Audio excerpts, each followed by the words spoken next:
नमस्कार दोस्तों, आज हम बात करेंगे कि भारत और न्यूजीलैंड के बीच में जो टेस्ट सीरीज हुई और उसमें न्यूजीलैंड ने 3-0 से भारत को हरा दिया। यानी कि भारत में ही व्हाइट वॉश हो गया। पहली बार ऐसा हुआ 24 साल के बाद। इससे पहले सन 2000 में दक्षिण अफ्रीका की टीम आई थी और उन्होंने भारत को 2-0 से हराकर भारत में ही टेस्ट सीरीज हराई थी। 24 साल से लगातार भारत अपने घर में कोई भी टेस्ट सीरीज नहीं हारा था। अब जाकर न्यूजीलैंड ने साल 2024 में भारत में ही टेस्ट सीरीज हरा दी। इससे पहले बहुत बड़ी बड़ी टीमें आई, ऑस्ट्रेलिया आई, बहुत मजबूत टीमें भी आई, बीच में स्टीव वॉ की कप्तानी में भी टीम आई थी। बहुत सारी टीमें आई जो कि ये ऐसा सोचकर आई थी कि भारत को वो टेस्ट सीरीज हराएंगे भारत के अंदर। टेस्ट मैच वो जरूर जीते, कोई एक टेस्ट मैच जीता, कोई 2 जीता, लेकिन सीरीज भारत को नहीं हरा पाया। सीरीज एंड में जाके भारत नहीं जीती, लेकिन अब जाकर न्यूजीलैंड ने जो कमाल करके दिखाया है वो एकदम अलग है। और इंडिया जो इस वक्त वर्ल्ड क्रिकेट में तीनों ही फॉर्मेट में नंबर 1 है। टेस्ट में भी नंबर 1 था, अब तो दूसरे नंबर पर आ गया। वनडे में नंबर 1 है, T20 में नंबर 1 है, और T20 में तो भारत की टीम चैंपियन है। तो ऐसे में एक ऐसी टीम को जो कि विश्व की फाइनेंशियली भी, मतलब उसका जो बोर्ड है बीसीसीआई, फाइनेंशियली भी बहुत ताकतवर है और आईसीसी के अंदर रुतबा भी सबसे ज्यादा रखता है, और खेल में भी यानी कि ग्राउंड पे भी टीम बहुत बढ़िया प्रदर्शन कर रही थी और तीनों फॉर्मेट में नंबर 1 थी।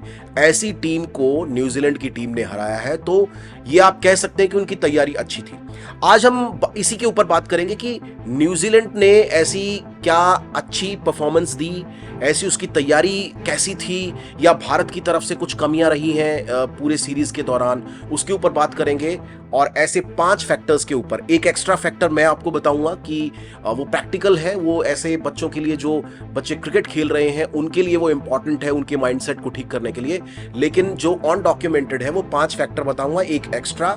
तो चलिए बात करते हैं।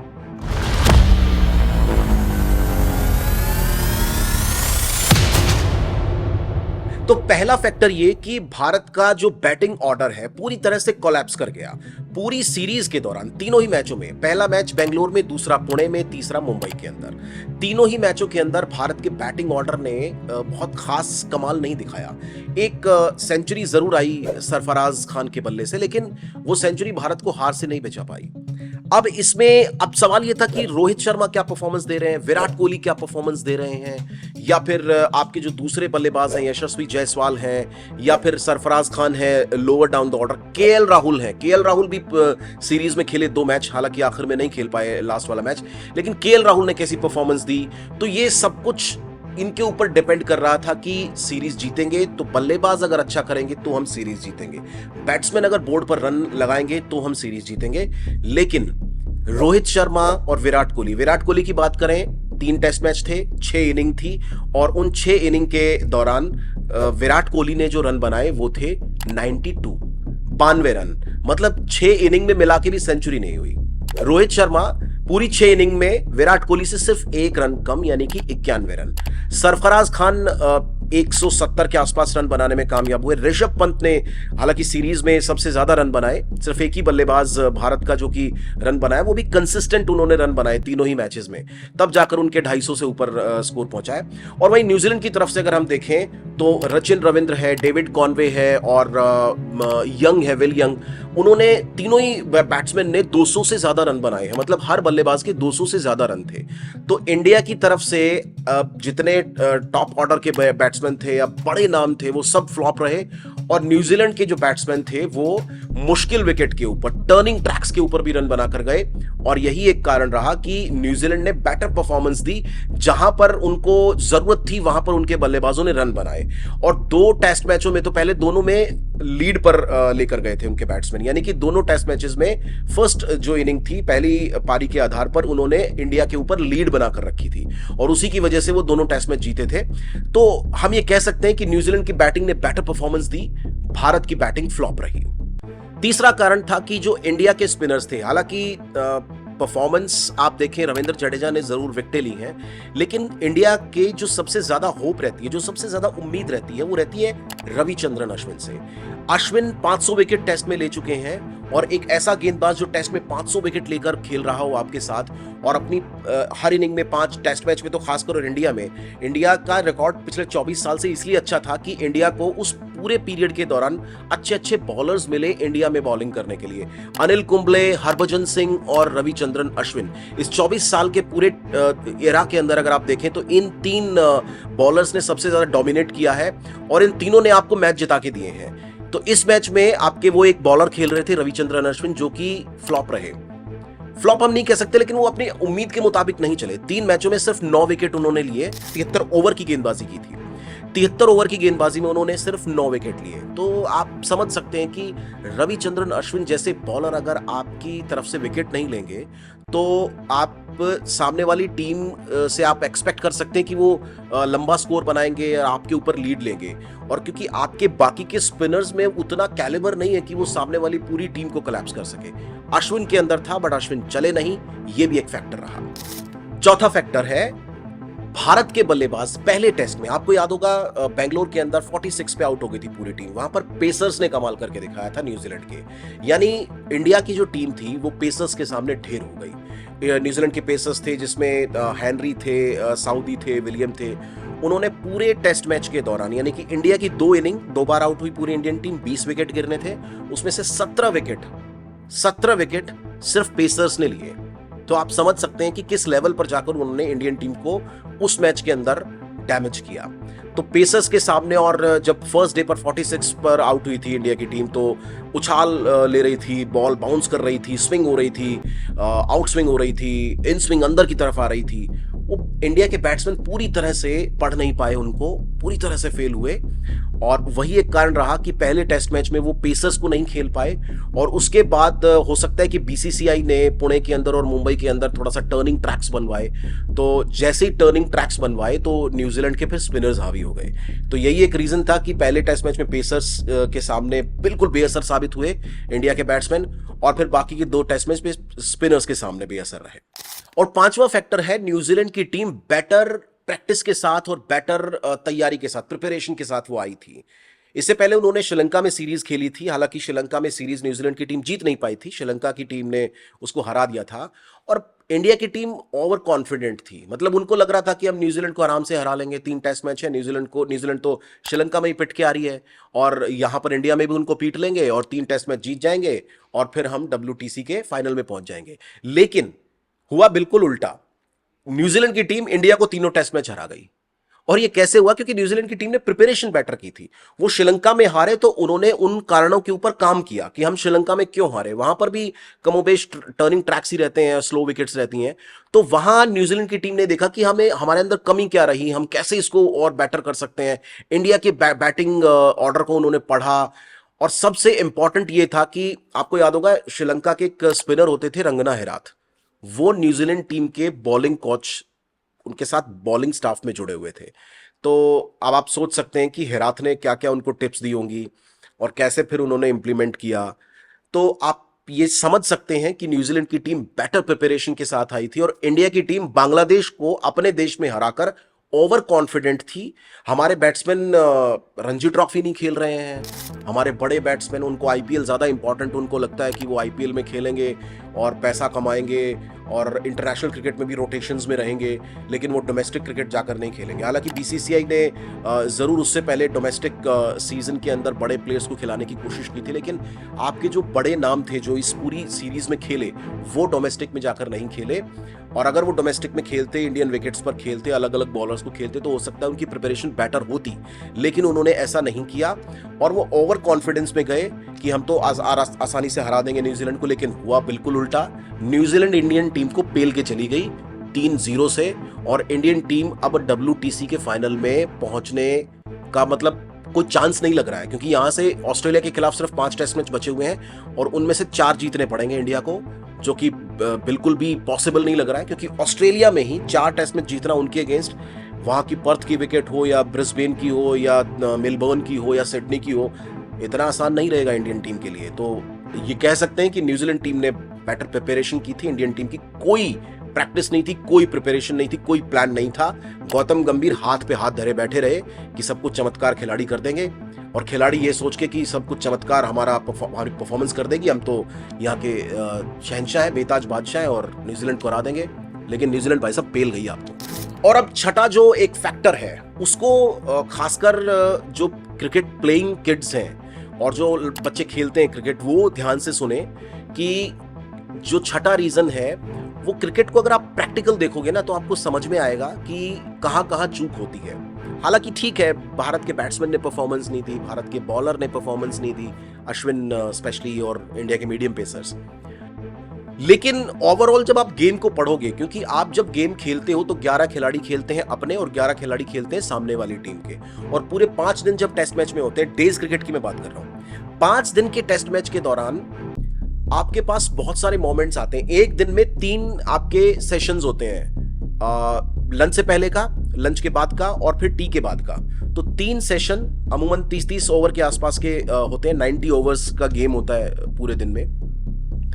5 दिन के गेम के दौरान आपको सेशन वाइज खेलना होता है कि ये सेशन अच्छा खेला, ये सेशन अच्छा खेला, ये सेशन अच्छा खेला, तब जाके आपकी परफॉर्मेंस पूरे मैच में बेटर होती है और तब आप सामने वाली टीम को हरा पाते हो। कई बार ऐसा भी होता है कि आपका एक दिन खराब हुआ और आप टेस्ट मैच हार गए। अब आप इस पूरी सीरीज से देखिए, पहले टेस्ट मैच बेंगलोर के अंदर इंडियन टीम फर्स्ट डे पर 46 पर आउट हो गई। उसके बाद हालांकि परफॉर्मेंस इतनी खराब नहीं रही थी, इंडिया ने भी लंबा स्कोर बनाया था जिसमें सरफराज ने 150 किया था। तो ऐसा नहीं है कि परफॉर्मेंस बाद में खराब रही, थोड़ा सा बेटर किया इंडिया ने, सेकंड डे पर बेटर किया, फिर थर्ड डे पर बेटर किया। लेकिन वो जो एक दिन की परफॉर्मेंस थी ना, पहले दिन 46 पे आउट हुए, उसकी भरपाई नहीं हो पाई क्योंकि न्यूजीलैंड ने भी स्कोर बनाया और वो जो एक लंबी लीड ले ली ना न्यूजीलैंड ने, वो लीड आपसे उतर ही नहीं पाई। तो यहां ये सीखने को मिलता है कि एक दिन की जो परफॉर्मेंस होती है ना, अगर आपने 4 दिन अच्छा खेला और 5वें दिन आप ढेर हो गए, उस पर भी आते हैं हम। मुंबई में ऐसा हुआ, मुंबई टेस्ट मैच जो लास्ट हुआ उसके अंदर आप बहुत अच्छा खेल रहे थे, आप अच्छी फाइट दे रहे थे न्यूजीलैंड को, 2 दिन अच्छा खेले, थर्ड डे पर यानी कि लास्ट इनिंग जो इंडिया की लास्ट इनिंग थी, वहां पर 150 के आसपास का स्कोर चेज करना था इंडिया को। बहुत बड़ा स्कोर नहीं था, चेज कर सकते थे। बैटिंग ऑर्डर आपका बिल्कुल 9वें-10वें नंबर तक था। वॉशिंगटन सुंदर, अश्विन, जडेजा, जो तीनों स्पिनर्स थे आपके, तीनों ऑलराउंडर हैं, तीनों सेंचुरी मारने वाले प्लेयर्स हैं। वो अगर मतलब इस बैटिंग ऑर्डर के साथ अगर आप देखें 9-10 नंबर तक अगर आपकी बैटिंग हो तो 150 रन ज्यादा बहुत बड़ा स्कोर नहीं था। और थर्ड डे ही था, मतलब ऐसा भी नहीं कि आप 5वें दिन की विकेट है, टूट चुकी है, टर्निंग हो चुकी है, क्रैक्स आ चुके हैं, आपसे खेला नहीं जा रहा, ऐसा भी नहीं था। थर्ड डे था लेकिन वो चेज नहीं हुआ और उसी दिन आप लैप्स करें, आपसे 150 स्कोर चेज नहीं हुआ। कि इट मींस अगर आपने सामने वाली टीम को इतने स्कोर पर रोका और आपने अपने लिए एक टारगेट 150 रन का सेट कर लिया तो वो तो जीतने वाला मैच था। तो इट मींस आप पूरे टेस्ट मैच में अच्छा खेले बट आखिरी दिन आप कोलैप्स कर गए, लास्ट डे कोलैप्स करे और आप मैच हार गए। फर्स्ट टेस्ट मैच में फर्स्ट डे कोलैप्स किए थे, आखिरी वाले टेस्ट मैच में लास्ट डे कोलैप्स किए, और जो बीच वाला जो टेस्ट मैच था पुणे वाला, उसमें भी आप इंडियन टीम का सेकंड डे खराब गया। बाकी दिन उन्होंने अच्छी परफॉर्मेंस दी। आप पुणे के टेस्ट मैच का स्कोर कार्ड उठाकर देखेंगे तो वहां पर आपको दिखेगा 250 का स्कोर बनाया था, मतलब न्यूजीलैंड की टीम को 250 के आसपास रोका था। एक बार 259 पर रोका, एक बार 255 पे रोका, और इंडियन टीम ने भी अपनी आखिरी इनिंग में 250 का स्कोर बनाया। तो 4 इनिंग होनी है, चारों इनिंग में 250 का स्कोर बन रहा है। न्यूजीलैंड ने भी 250 बनाए, आपने भी एक इनिंग में 250 बना दिए। लेकिन जो सेकंड डे था, मतलब इंडिया की जो पहली इनिंग थी, उसमें इंडियन टीम 150 पे आउट हो गई। तो इसका मतलब आपको दूसरा दिन जो था वो आपको यहां पर भी नुकसान दे गया। मतलब एक दिन सिर्फ, तीनों ही टेस्ट मैच में, पहले टेस्ट में पहला दिन, दूसरे टेस्ट में दूसरा दिन और तीसरे टेस्ट में तीसरा दिन था वो। तो आप इस पूरी सीरीज के स्कोर कार्ड को अगर आप देखेंगे उठा के तो बिल्कुल यही, पहले टेस्ट का पहला दिन देखना, दूसरे टेस्ट का दूसरा दिन देखना और तीसरे टेस्ट का, मुंबई टेस्ट का तीसरा दिन देखना, जहां पर इंडियन टीम कोलैप्स करी। और मतलब पहले दिन 40 पे आउट हो गई थी पहले टेस्ट मैच में, दूसरे टेस्ट मैच में 150 पे, और तीसरे टेस्ट मैच में थर्ड डे पर वो 150 ही चेज नहीं कर पाई। यानी एक दिन इंपॉर्टेंट होता है आपका टेस्ट मैच में। डेज क्रिकेट जब आप खेलोगे ना, रणजी ट्रॉफी खेलने लगे या फिर निचले लेवल पर जब आप अंडर 19 या अंडर 23 खेलोगे, तो वहां पर अगर आपको डेज क्रिकेट खेलने को मिलेगी तो वहां पर आपको यह देखना है कि आपको दिन खराब नहीं करना है अपना। जिस दिन आप अच्छा परफॉर्मेंस दे रहे हो, तो ये ऐसा नहीं है कि आप 2 दिन अच्छा परफॉर्मेंस दिए तो आप ओवर कॉन्फिडेंट हो गए कि भाई हम तो जीत ही जाएंगे। नहीं, एक दिन लगेगा, उस एक दिन में अगर आप खराब परफॉर्मेंस दी तो आप मैच भी हार जाओगे। तो पूरा, चाहे 3 दिन का मैच हो, 4 दिन का हो या 5 दिन का हो, आपको लग के खेलना पड़ेगा 5 दिन। और 3 का है तो तीनों दिन लग के खेलना पड़ेगा, सेशन वाइज खेलना पड़ेगा। ये स्ट्रैटेजी के साथ खेलना पड़ेगा कि हर सेशन हमें जीतना है, हर सेशन अपनी तरफ करना है। जब हर सेशन अपनी तरफ करना है, उस सोच के साथ खेलोगे, तब आप मैच जीतोगे। तो ये यंग क्रिकेटर्स जो हमारे हैं उनके लिए एक सीख थी। अब लास्ट में एक ऐसी बात जो सोशल मीडिया पर, क्योंकि बहुत सारे ऐसे मीमर्स होते हैं या ट्रोलर्स होते हैं जो कि बड़े प्लेयर्स को ट्रोल करते हैं कि भाई तूने ये नहीं किया, तूने वो नहीं किया, तूने ये खराब कर दिया, तूने वो खराब कर दिया। भाई विराट कोहली, रोहित शर्मा ठीक है इस सीरीज में फेल हुए हैं, लेकिन आप उनको ये नहीं बता सकते कि भाई आज तूने ये गलत किया, तूने ये शॉट गलत खेला, तूने ये बॉलिंग गलत की। वो इतने बड़े प्लेयर हैं, वहां तक पहुंचे हैं ना, तो उनको कुछ जानते हैं। ऐसा नहीं है कि वो नहीं जानते। तुम नहीं पहुंचे वहां तक, अगर तुम्हारे अंदर दम होता तो तुम पहुंचते वहां पर। वो वहां पहुंचे हैं, वो कैप्टन कर रहा है इंडिया को, वो पागल नहीं है, उसको आता है खेलना। कभी ग्राउंड पर जाओगे, खेलोगे, तब पता चलेगा। मैं आपको एक एग्जांपल दिखाता हूं। इंडिया ए की टीम ऑस्ट्रेलिया ए के खिलाफ खेल रही थी और केएल राहुल और जुरेल को भेजा गया ऑस्ट्रेलिया में कि इंडियन टीम ऑस्ट्रेलिया जाएगी तो आप लोग 2 लोग पहले चले जाओ और थोड़ा सा यूज टू हो जाओ वहां की कंडीशंस के और मैच खेल लो इंडिया के ए के साथ। वो जो अनऑफिशियल टेस्ट खेल रही है India A team Australia A के अगेंस्ट, उसमें केएल राहुल सेकंड इनिंग में आउट हुए। वो वीडियो देखिए आप पहले, फिर मैं आपको बताता हूं। The lightest of ball, through the legs, off the pad. तो आपने देखा कि केएल राहुल बोल्ड हो गए और इसके ऊपर अब मैं आपको, जो ट्रोलर्स होते हैं ना सोशल मीडिया पे, वो कैसे केएल राहुल को बोल रहे हैं कि तेरे को खेलना नहीं आता या तेरे लिए बुरा लग रहा है हमें और तेरे बस की नहीं है, या फिर बहुत अजीब अजीब सी कमेंट्स कर रहे हैं। वो स्क्रीनशॉट हम आपको दिखा रहे हैं। तो यहां पर आप अगर मैं वीडियो दोबारा से प्ले करके दिखाता हूं अभी। इसमें अगर आप देखेंगे तो KL Rahul off break bowler को खेल रहे थे। ध्यान से देखना, ऑफ ब्रेक बॉलर को खेल रहे थे।